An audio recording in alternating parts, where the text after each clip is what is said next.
तुमचं काय होणार आहे? असं करून काय होणार आहे?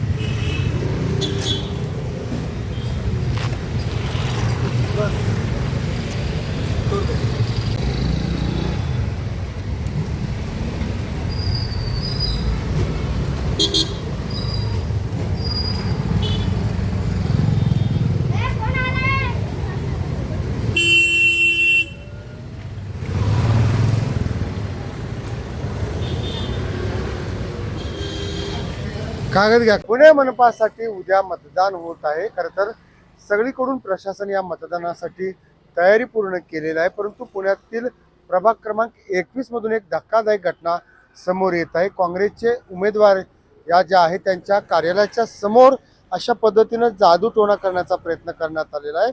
रात्रीच्या सुमारास या ठिकाणी आपण बघू शकतो की ही काळी बाहुली आहे, लिंबू आहे आणि नारळ अशा पद्धतीने या ठिकाणी पूजा करण्यात आली आणि या पूजेनंतर हे जे उमेदवार आहेत सुराणा यांचा पराभव व्हावा, यांच्यावरती या सगळ्याचा परिणाम व्हावा असा या सगळ्या जादूटोण्याचा विषय होता. आणि या सगळा विषय बोलण्यासाठी सुराणा यांचे पती आणि स्वतः उमेदवार दोघेही आहेत आपल्याकडे.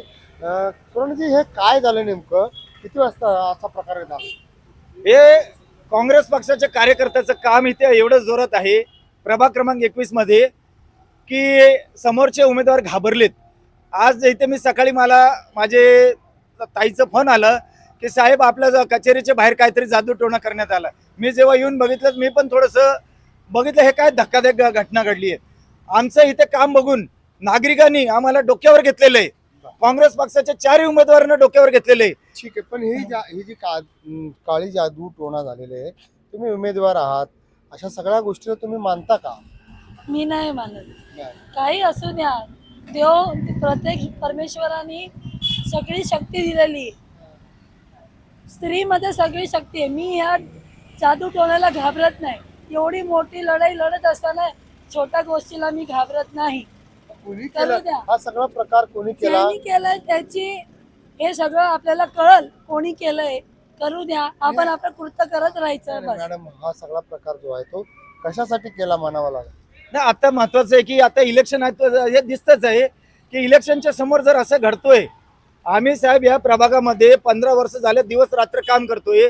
नगरसेवक कुठेही दिसलेले नाहीयेत, म्हणून आता नागरिकांनी त्यांना नाकारलं. इथे आपण बघू शकतोय की या ठिकाणी हा सगळा जादूटोणाचा परिसर आहे. भरत सुराणा आणि त्यांची पत्नी या ठिकाणी आपल्याला माहिती देत होते, परंतु हा सगळा जादूटोणाचा प्रकार झाला आहे. या सगळ्या जादूटोणामुळे परिसरात काही काळ भीतीचं वातावरण सुद्धा आपल्याला पाहायला मिळालं. एकंदरीत या सगळ्या जादूटोणा करणाऱ्या व्यक्तीवरती महाराष्ट्र अंधश्रद्धा निर्मूलन ॲक्टनुसार कठोर कारवाई तात्काळ पोलिसांनी करावं अशी मागणी जी आहे ती सुराणा दाम्पत्याने केलेली आहे. लोकशाहीसाठी मी चंद्रशेखर भांगे, पुणे. लोकशाही मराठी ऐका, पहा, जागरूक रहा.